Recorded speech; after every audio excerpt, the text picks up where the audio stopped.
Hi, welcome to this course. இந்த கோர்ஸில் நம்ம போன கோர்ஸில் மார்க்கெட்டிங்னா என்னென்னு பார்த்தோம்.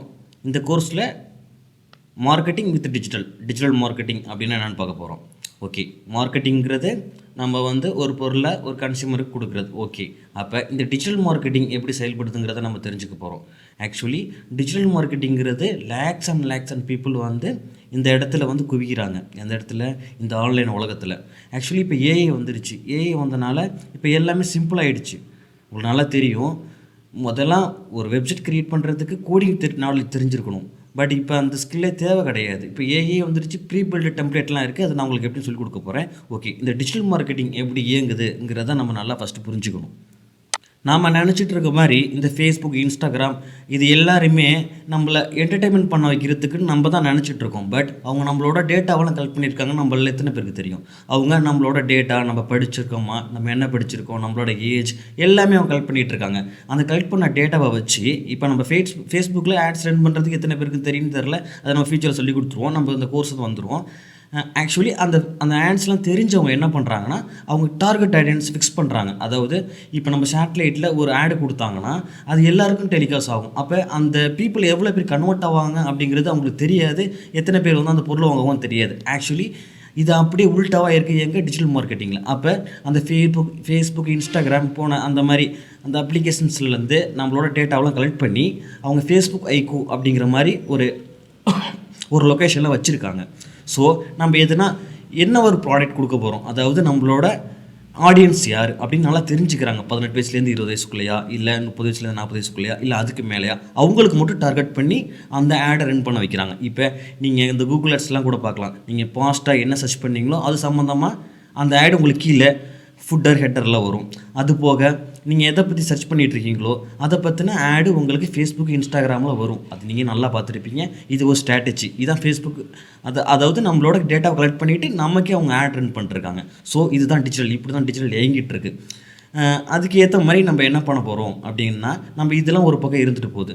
ஆக்சுவலி நம்ம என்ன பண்ண போகிறோன்னா, இப்போ நீங்கள் ஏற்கனவே ஒரு ஸ்டோர் வச்சுருக்கலாம், இல்லை ஒரு கடை வச்சுருக்கலாம். உங்களுக்குலாம் ஈஸி. அதில் நான் உங்களை அமேசானில் எப்படி செல் பண்ணுறது, என்ன மாதிரியான ஒரு கீவேர்டு கொடுக்குறது, அதில் அந்த அல்காரிதம், அதாவது அமேசான் அல்காரிதம் எப்படி ஒர்க் ஆகுது. இப்போ யூடியூப்பில் நீங்கள் நல்ல வீடியோலாம் போட்டுட்ருப்பீங்க. ஆனால் அது உங்களுக்கு அந்த யூடியூப் அல்காரிதத்தில் நீங்கள் ரேங்க் ஆக மாட்டீங்க. நீங்கள் அவ்வளோ கேமராலாம் வாங்கி வச்சு செலவு பண்ணிட்டுருப்பீங்க. ஆனால் நீங்கள் லாஸ்ட்டில் தான் இருப்பீங்க. அதுக்கு என்ன, அந்த கீவேர்டு என்ன, அந்த எஸ்சிஓ என்ன, அது போக ஏகப்பட்டது. அதாவது நீங்கள் இந்த டிஜிட்டல் உலகத்துக்கு வந்தால் எஸ்சிஓ, சர்ச் இன்ஜின் ஆப்டிமேஷன் அப்படிங்கிற ஒன்று தெரியாமல் நீங்கள் எதுவுமே பண்ண முடியாது. நான் இதுக்கு முன்னாடி கூட அமேசானில் எப்படி செல் பண்ணுறது, அதாவது நீங்கள் டிஜிட்டல் இப்போ தெரிஞ்சுக்கிட்டீங்களா, இனிமேல் எதை பற்றி சர்ச் பண்ணாலும் அவர் அந்த ஐயா வந்துடுவார். அமேசானில் எப்படி சர்ச் பண்ணுறதுன்னு கற்றுட்ருக்கீங்களா அப்படின்னு அந்த ஐயா வந்துடுவார். அவங்கள்ட்ட நான் கோர்ஸ் படித்தேன். 2 நாள் சூப்பராக கிளாஸ் போயிட்டு இருந்துச்சு. என்னோட ஸ்ட்ராட்டஜி தான் அவங்க சொல்லிட்டு இருந்தாங்க கொஞ்சம் இதில். அப்போ எனக்கு சந்தோஷமாக இருந்துச்சு. ஓகே, நம்ம நினச்சி வச்சதை அவங்க சொல்கிறாங்க. ஓகே, அது போக லாஸ்ட்டில் அவங்க என்ன பண்ணிட்டாங்கன்னா எஸ்சிஓங்கிற ஒரு விஷயத்துக்கு வந்துட்டாங்க. ஏப்பா, 100 பொருள் ஷோவாகிற இடத்துல உன்னோட பொருளை எப்படி நீ மேலே கொண்டு வர்றது? அப்போ நீ எஸ்சிஓ தெரிஞ்சிருக்கணும். எஸ்சிஓ இல்லாமல் எந்த வேலையும் இங்கே டிஜிட்டல் உலகத்தில் நடக்காது. அது கண்டிப்பாக எஸ்சிஓவை ஸ்கிப் பண்ணோன்னா வேலைக்கே ஆகாது. எஸ்சிஓன்றது ஒரு ஆர்ட், ஒரு ஸ்கில்லு. அது நீங்கள் இப்படி கற்றுக்க ரொம்ப இன்ட்ரெஸ்ட்டாக இருக்கும். அது மூலியமாக நீங்கள் ரேங்க் ஆகும்போது அது ஆர்கானிக்னு சொல்லுவாங்க. நானும் ஆர்கானிக்னா அந்த எஸ்சிஓவே நீங்கள் பெய்டு பண்ணி ஒரு $100 மந்த்லி கொடுத்து உங்கள் பேஜை ரேங்க் பண்ண வைக்கலாம். நீங்கள் அந்தளவுக்கு அந்த ப்ராடக்ட்டே இருக்கணும். அந்த மாதிரியான விஷயங்களும் அங்கேக்குள்ளே நீங்கள் செஞ்சுருக்கணும். அந்தளவுக்கு ஒர்த்தாக இருந்தால் நீங்கள் அந்தளவுக்கு நம்ம இன்வெஸ்ட் பண்ணலாம். அது ஃபியூச்சரில் எப்படின்னு நம்ம பார்க்கலாம். கண்டிப்பாக அந்த கோர்ஸில் நான் சொல்லிவிடுவேன், நம்ம கோர்ஸில் எல்லாத்துலேயும். ஸோ நம்ம என்ன இப்போ டிஜிட்டலில் என்ன பண்ண போனதாக இருந்தாலும் சரி, நம்ம ஃபஸ்ட்டு நமக்கு முக்கியமானது என்ன, சர்ச் இன்ஜின் ஆப்டிமேஷன். அதாவது கூகுள் சர்ச் இன்ஜின்ஸ் அதோட ரோபோட்ஸ் எப்படி வேலை செய்யுது, யூடியூபோட அல்காரிதம் எப்படி வேலை செய்யுது, அமேசானில் எப்படி வேலை செய்கிறாங்க, அது எப்படி நம்மளை ரேங்க் பண்ணுறாங்க, அங்கே ரோபோட்.txt ஃபைல்லாம் எப்படி யூஸ் பண்ணிகிட்ருக்காங்க, அது எப்படி நம்மளை ரேங்க் பண்ண வைக்கிது, அந்த அல்காரிதம் எப்படி ஒர்க் ஆகுறது நம்ம நல்லா தெரிஞ்சுக்கணும். ஸோ அதுதான் டிஜிட்டல் மார்க்கெட்டிங். நல்லா புரியுதில்ல உங்களுக்கு நல்லா தெரிஞ்சிருக்கும். அமேசான்கிட்ட ஒரு அமேசான் மாதிரி ஆப் தான் நம்ம உருவாக்க போகிறோம். அந்த ஆப்பை உருவாக்கி ஆக்சுவலி அது அமேசான் மாதிரி அது கொஞ்சம் அவங்க பின்னாடி கொஞ்சம் பெரிய டீமாக ஒர்க் பண்ணிட்டுருக்காங்க. நம்ம அமேசான் மாதிரி ஒரு காமர்ஸ் ஸ்டோர் கிரியேட் பண்ண போகிறோம். ஃபஸ்ட்டு நான் டிஜிட்டலுங்கிறதுக்கு ஒரு எடுத்துக்காட்டுனால உதாரணம் சொல்கிறேன். அமேசான்கிட்ட எந்த ப்ராடக்ட்டும் கிடையாது. அவன் உருவாக்குனது ஒரே ஒரு வெப்சைட், அதாவது ஒரு காமர்ஸ் வெப்சைட் தான் க்ரியேட் பண்ணான். அங்கே மற்ற அதாவது மேனுஃபேக்சரர் அங்கே வந்து செல் பண்ண வச்சு அவன் ஒரு கமிஷன் எடுத்துக்கிறான். ஓகே தானே? அவங்ககிட்ட இப்போ தான் ஃபேரோஸ் எஃபிஎல்லாம் வந்திருக்கு. அதுக்கு முன்னாடி அவன்கிட்ட ப்ராடக்ட் கையிலே இல்லை. அவன் சும்மா உட்காந்து அந்த அப்ளிகேஷன் மட்டும் தான் ரன் பண்ணிருந்தான், அந்த வெப்சைட் மட்டும் தான் ரன் பண்ணிருக்காங்க. லேக் அண்ட் லேக்காக, அதாவது 93% ஃபுல்லாகவே காமர்ஸ் ஸ்டோரை அவன் தான் இந்தியாவில் ஹோல்ட் பண்ணிருக்காங்க, ஒரு அமெரிக்கன் கம்பெனி. ஓகே தானே? அப்போ டிஜிட்டல் மார்க்கெட்டிங், அதாவது ப்ராடக்ட் அவன் கையில் இல்லை, அவனோட ப்ராடக்ட்டை வச்சுருக்கணுன்னா அவ்வளோ பெரிய இடத்த தேவை. அந்த மாதிரிலாம் இல்லை. அவங்க எந்த அளவுக்கு அவங்களோட பிஸ்னஸ் இப்போ டெவலப் பண்ணியிருக்காங்க நீங்கள் நல்லா அதை புரிஞ்சுக்கணும். ஸோ இதான் டிஜிட்டல் மார்க்கெட்டிங். டிஜிட்டல் மார்க்கெட்டிங்கில் என்னென்ன டைப்ஸ்லாம் இருக்குது அப்படிங்கிறத நம்ம பார்க்க போகிறோம். ஆக்சுவலி நம்ம எல்லாமே பண்ண போகிறோம். Actually social marketing, content marketing, search engine marketing, email marketing, influence marketing, affiliate marketing, digital மார்க்கெட்டிங்கிறது ஆக்சுவலி இது எல்லா காமன் நேம் அங்கே நான் கொடுத்துருக்கேன். Brand marketing, event marketing. இதை நான் கொஞ்சம் உங்களுக்கு நான் தெளிவாக சொல்கிறேன், அப்போ தான் புரியும். ஃபஸ்ட்டு சோசியல் மீடியா மார்க்கெட்டிங் அப்படிங்கிறது நான் உங்கள்ட்ட ஏற்கனவே சொன்னது தான். அதாவது அந்த சோசியல் மீடியா பிளாட்ஃபார்ம், அதாவது யூடியூப்பாக இருக்கட்டும், இன்ஸ்டாகிராம், ஃபேஸ்புக்கு, அந்த மாதிரி நிறையா அப்ளிகேஷன்ஸ்லாம் இருக்குது. அந்த மாதிரியான அப்ளிகேஷன்ஸில் நம்மளோட காஸ்ட் கொடுத்து ஆட் ரன் பண்ண வச்சு நம்ம ப்ராடக்டை ப்ரொமோட் பண்ணுறது சோசியல் மீடியா மார்க்கெட்டிங். கண்டென்ட் மார்க்கெட்டிங்கிறது தான் நம்ம பண்ண போகிறது. ஆக்சுவலி அதுதான் மெயின் சாப்டரு. ஆக்சுவலி நம்ம அந்த கூகுள், அதாவது இன்ஃபர்மேஷன், அது நான் அவங்களுக்கு அப்புறமா சொல்கிறேன், இது போய் சொன்னவங்களுக்கு புரியாது. ஓகே, பிளாகிங் எழுதுகிற இண்டஸ்ட்ரி தான் ஃபஸ்ட்டு உருவானது. அந்த கண்டென்ட் மார்க்கெட்டிங் தான். அந்த கண்டென்ட் மார்க்கெட்டிங்கில் இடையில நீங்கள் பார்த்தீங்கன்னா இடையில எதனா ஒன்று கொடுத்துருப்பாங்க, அதை நம்ம கிளிக் பண்ணோன்னா அந்த ப்ராடக்ட்டு போகும். அதாவது அந்த நீஷ் சம்மந்தமாக எதனா எழுதியிருப்பாங்க. நான் சொல்கிறேன் எல்லாத்தையும் நான் உங்களுக்கு எல்லாமே சொல்கிறேன். ஃபஸ்ட்டு இதை பற்றி தெரிஞ்சுப்போம். ஓகே, கண்டென்ட் மார்க்கெட்டிங்னா பிளாகிங் எழுதுறது, பிளாகிங்கோ இல்லை வீடியோவோ க்ரியேட் பண்ணி அதில் ஒரு ப்ராடக்ட்டை வர வச்சு அப்படி பண்ணுறது கண்டென்ட் மார்க்கெட்டிங்.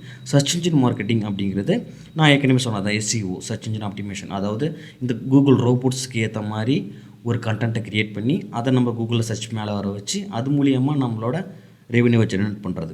அடுத்து இமெயில் மார்க்கெட்டிங். இமெயில் மார்க்கெட்டிங்னா என்னென்னா, நம்மளோட, அதாவது நம்ம பிளாக் எழுதி வர்ற நம்மளோட ஆடியன்ஸ், நம்மளோட கஸ்டமர்ஸ் எல்லாமே என்ன பண்ணுறோம், ஒரு டூல் இருக்குது. அது ஆக்சுவலி நம்ம வேர்ட்பிரஸ்ல நம்ம சொல்லிடுவோம். அந்த இமெயில் மார்க்கெட்டிங் டூல் மூலியமாக அவங்களோட இமெயில்ஸ் எல்லாம் நம்ம கலெக்ட் பண்ணி வச்சுக்கிறோம். நம்ம எதனா ஒரு ப்ராடக்ட்டை நம்மளோட காமர்ஸ் ஸ்டோர்லையோ இல்லை பிளாகை புதுசாக எழுதும் போதும் அந்த இமெயில் மார்க்கெட்டிங் டூல் மூலியமாக ஒரு மெசேஜ் கொடுத்தோம்னா அது எல்லாருக்குமே போயிடும். கிட்டத்தட்ட நம்ம ஒரு 1000 2000 வச்சுக்கிட்டோம்னு வச்சுங்களேன், இமெயில் உங்களுக்கு கண்டிப்பாக ரெவன்யூ நடந்துக்கிட்டே இருக்கும். அடுத்து இன்ஃப்ளூயன்ஸ் மார்க்கெட்டிங். இன்ஃப்ளூயன்ஸ் மார்க்கெட்டிங்னா இப்போ இன்ஸ்டாகிராம்லேயும் சரி, யூடியூப்லேயும் சரி, ஒரு நல்ல ஒரு ஃபேமஸான ஃபேஸ் இருக்கும்.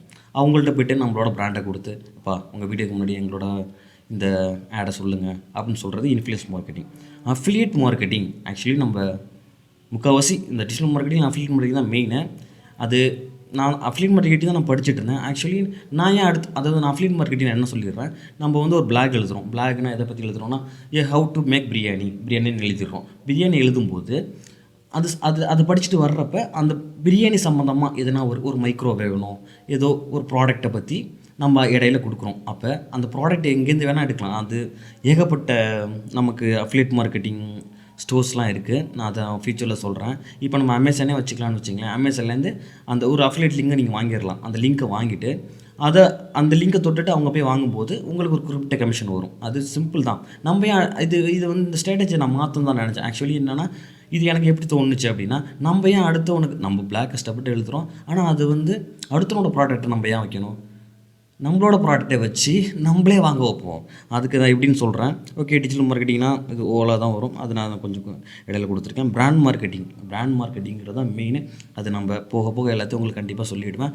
பிராண்ட் மார்க்கெட்டிங்கிறது நமக்கான ஒரு பிராண்ட். நான் போட்டிருக்கேன் ராணிமா, அது என்னோடய அம்மாவோட பேர். அது பிராண்டு நமக்குன்னு ஒரு பிராண்ட் இருக்கும். இப்போ சோனி, ஃபிலிப்ஸ், அமேசான், அந்த மாதிரி நிறையா இருக்குல்ல, அதெல்லாம் பிராண்டு. ஏகப்பட்ட பிராண்ட் இருக்குது, உங்களுக்கு நல்லா தெரியும். அது நான் இப்போ சொல்ல வரல, நிறையா போய்ட்டுருக்கலாம். ஸோ பிராண்டு நிறையா இருக்குது. அந்த பிராண்டு மாதிரி நம்ம ஒரு பிராண்ட் ஆகணும்.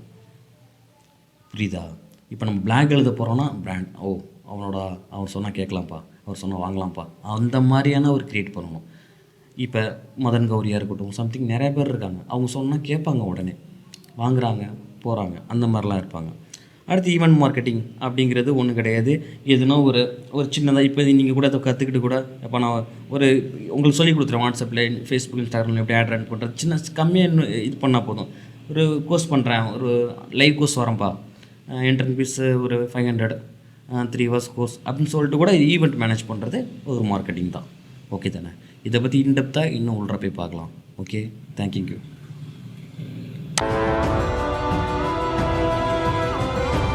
கலைவத்தில் தலை சிறந்தவன், திசை எட்டு புகழ் கொண்டவன், ராவண பெரும் இம்பார்ட்டன்ட்.